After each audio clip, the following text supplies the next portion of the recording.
The suspect cannot be excluded as the source of the DNA found on the cigarette butt.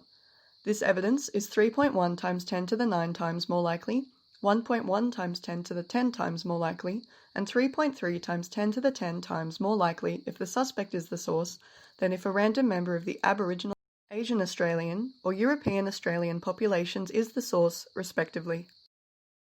It was determined that semen was present in the victim's pants and in her vaginal swab, and the suspect cannot be excluded as the source of this DNA. In regards to the victim's pants, this evidence is 1.4 times 10 to the 17 times more likely, 1.4 times 10 to the 18 times more likely, and 3.4 times 10 to the 18 times more if the suspect is the source of this DNA than if a random member of the Aboriginal Australian, Asian Australian, or European Australian populations is the source, respectively.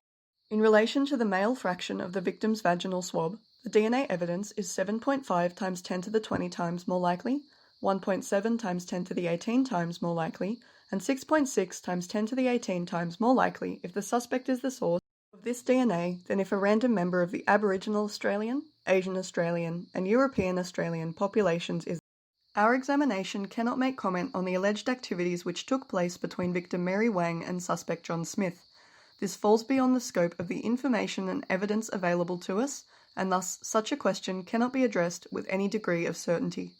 In conclusion, the suspect cannot be excluded as the source of the DNA present on the drink bottle, the filter of the cigarette butt, the mobile phone, the victim's pants, and in the vaginal swab taken from the victim.